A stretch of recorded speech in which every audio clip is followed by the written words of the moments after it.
Hi, everybody. Today we are looking at the Aquarius new moon that's taking place on January the 29th of 2025. I wanted to take a look at the unique themes that are going to be taking place with this exact new moon. And so I guess we'll start right here. This new moon is taking place at 9 degrees of Aquarius. So this is going to be extra potent for anybody with prominent Aquarius energy, Leo energy, or Cancer and Capricorn. Oh my gosh. Sorry, Aquarius and Leo and Taurus and Scorpio, and this is wrong. I don't know why I wrote Cancer and Capricorn, but it's going to be Scorpio and Taurus because this is activating this fixed sign axis. Now, this is a whole lot going on in not a lot of space. Okay, all in a row, we have Pluto, the planet of death and rebirth, dissolve and evolve, transformation. Mercury, the planet of communication, of thinking, of talking, of short trips and travel. The moon that governs all of our internal feelings and the stuff that's going on in our hearts, in the secret parts inside of ourselves. The sun, which is going to be the more obvious parts of our personality and the way that we think. If the sun is how we think, the moon is more like how we feel. And this is getting a big reset today. And then we have the part of fortune. I love that part of fortune right there because to me it's just showing that we're couching this new moon in death and rebirth energy, but also in this blessing energy. To me, it's saying we're looking at some big transformations on a personal level and possibly on a much, much larger scale as well. But there's some blessings on that. We're going to transform how we think and how we communicate with other people. We're going to be invited to step into a greater authenticity. To me, that Pluto is telling us we're invited to kind of die to our old way of living and thinking and showing up in the world and be reborn into somebody who's a little bit more authentic, who's a little bit more honest about what we're really thinking and feeling and about who we really are on the inside.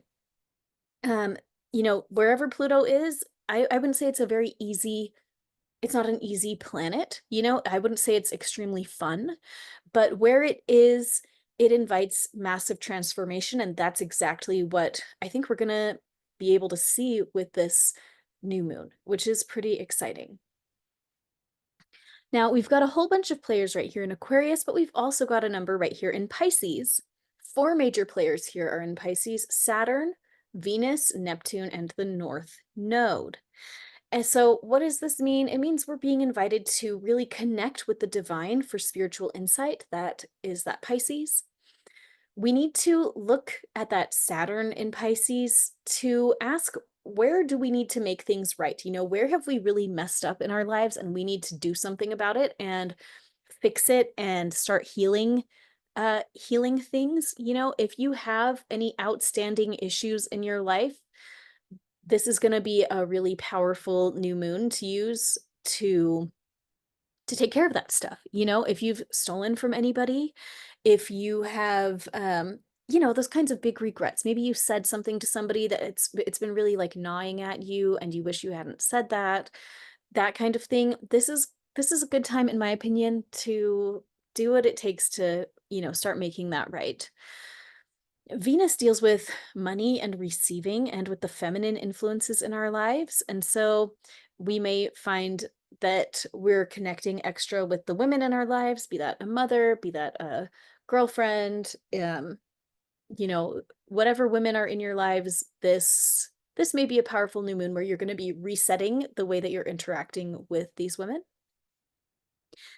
Neptune, of course, rules Pisces. It deals with illusion and delusion. And so, as we're going into this zone of this new moon, it's going to be really important that we stay grounded and that we stay connected to our creator for more objective takes on where where are our spiritual ideas accurate and where are they totally diluted. Okay, we need to stay really close to God and be taking all of our ideas to our creator and being like, okay, this is how I feel, this is the story that I'm telling myself. is this accurate, God? Is this a true story? Am I just making stuff up?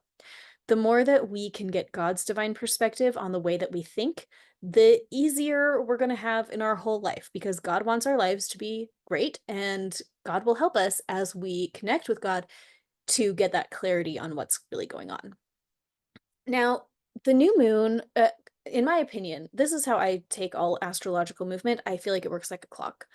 When the clock strikes noon, you don't eat your lunch all at once in one bite at noon, but the clock striking noon lets us know that it's lunchtime. And then over the hour of lunch, then you eat your lunch one bite at a time over this time.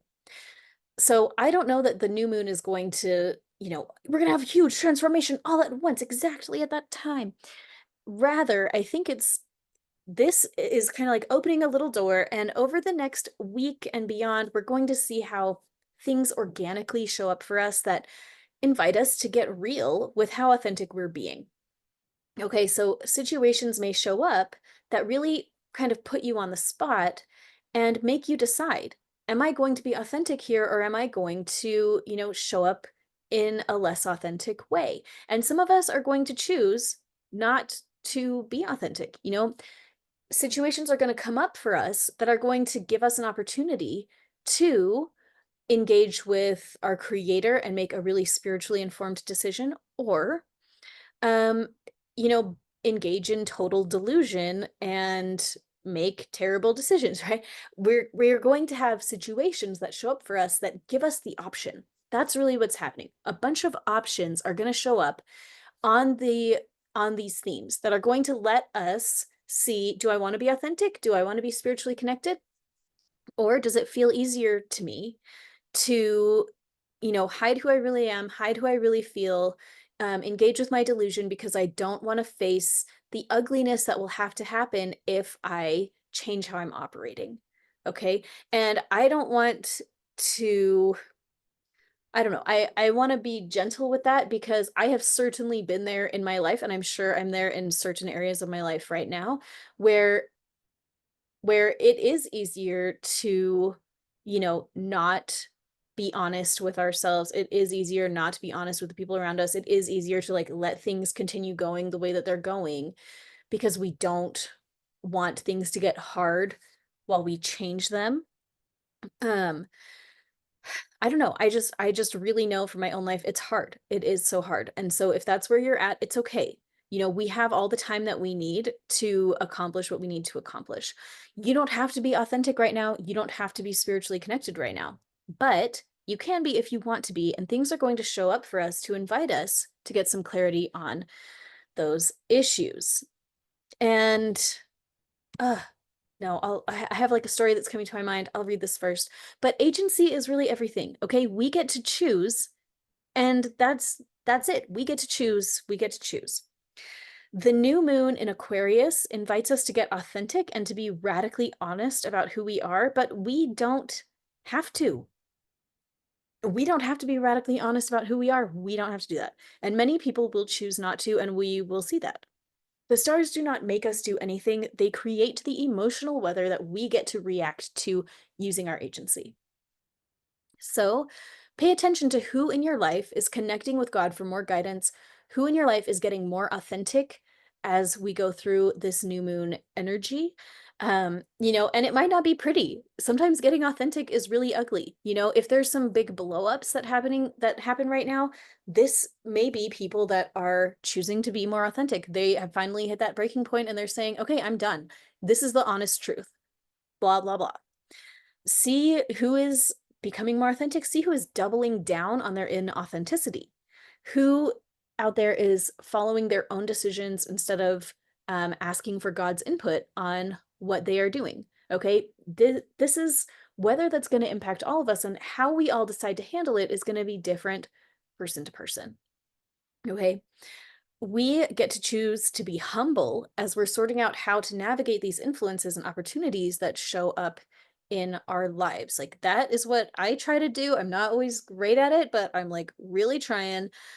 All of the hard stuff in our lives is really opportunities. Okay. And so I'll tell you the story that came into my mind really quick, which is that there's been this conversation that I have not wanted to have because I knew it was going to be ugly. I don't know. So I like bottled it up inside of myself for weeks and weeks, and it's been just like a horrible thing. Even though I know better, I literally wrote a book on vulnerable communication so that people don't do this, but I did it anyway. I was just sick of it. I just thought I'm sick of being vulnerable. I'm sick of being emotionally honest. I'm sick of all of it because it feels very fragile and it feels very scary to have to put yourself out there and share what you really think and what you really feel, especially when you tell yourself the story that the other people involved are not going to take you seriously or they're going to use your feelings against you or something like that. And so anyways, so I bottled it all up and then it finally got to the point that I couldn't anymore. And so the person involved, we were like interacting, and all of a sudden I was just crying. And I was just like, oh my gosh, are you serious? Like, I can't even like keep it in. And, they're like, why are you crying? I'm like, well, well, if you must know, And I just told them, like, look, I didn't want to tell you this because I don't want to deal with this. I don't like feeling this way. I don't want you to feel bad. I feel responsible for your feelings. I feel like I have to, bottle all of my feelings up so that I don't hurt your feelings, and I don't want you to feel bad, and so I don't want to tell you the real truth, which is that I feel this way about this thing. And I just like cried and cried, and I was very honest. And guess what? It solved all of our problems. Like literally, it like the weight just lifted. I don't know. Then everything was fine. And so guess what? It can be fine. It can be ugly in the moment. And I really resented myself in that moment for crying and losing control and feeling so vulnerable. I did not want to do it again, even though I literally wrote a book about it. I didn't want to, but I did it anyway, and it was very powerful, and I feel a million times better having resolved that. And guess what? The other person handled everything much better than I thought that they would, and it did not ruin either of our lives. Like, honesty can be really great. Do not attack the person that you are honest with. You have to keep it about yourself. I'll just recommend my book, Magnetic Femininity. If you read only one thing, read chapter 4, and that will talk to you all about how to have a vulnerable conversation in a safe way. And yeah, go check it out. Now, if I wanted to get the most out of this Aquarius new moon, these are the sessions I recommend: foot fascia, knee session, the hip session. As well, Aquarius governs the feet and knees and legs and hips. So this is great, great ones. Aquarius is all about showing up as it really is, and sometimes it's rejected for that. Aquarius energy, people without a lot of Aquarius energy can feel really triggered by strong Aquarius because Aquarius is going to be out of the box, and people, some signs really love that box. They love that box, and it's really tough for them. I will speak for myself that I have a child who is an Aquarius rising, and oh, she gives me a run for my money. Like this little Virgo over here, myself, like I was not prepared for that. I have nothing meaningful in Aquarius at all. And and now I have to engage with Aquarius, like big Aquarius energies every day. And where my Virgo energy is very structured and ordered and wants to do things in like a logical structure, my kid's Aquarius energy just wants to show up and do whatever. And she is thinking of things that I would never think of. And I'm like, this is not logical. What is happening? My Virgo logic brain is going to explode here. This is the kind of dynamic that Aquarius can experience. And for me as a Virgo triggered by an Aquarius rising in my child, like it's hard for me, but it's so hard for her because she has to deal with a triggered mother. And so all my Aquarius friends, my heart just goes out to you because that's a huge trigger for you. For people to not accept you as you are, for people to not understand where you're coming from, that is really hard. And so that is why I wanted to recommend these 4 sessions for you in particular. All of us have Aquarius in our charts. We all have a part of ourselves that thinks outside the box, that does its own thing, that nobody saw coming. All of us deal with that. For those of us with really prominent Aquarius, it's going to be extra painful when you show up authentically and then have people reject you, have people shame you, and have people not understand you, and It's hard. So these are the sessions that I would recommend for dealing with that. My beautiful Aquarius friends, it is okay for you to think outside the box. It is okay for you to do things that other people don't understand. It's okay for you to be thinking up the new ideas that no one ever thought of. It's important. It's necessary. Even though sometimes those judgy Virgos in the world, like myself, sometimes it's hard for them, perhaps in a parenting setting at times. But it's okay. And I just want to tell you, um, your out of the box ideas are beautiful. They are important. The way that you are showing up is needed. Even if other people give you a hard time for it, I hope that you can forgive yourself and love yourself and see the beauty in it.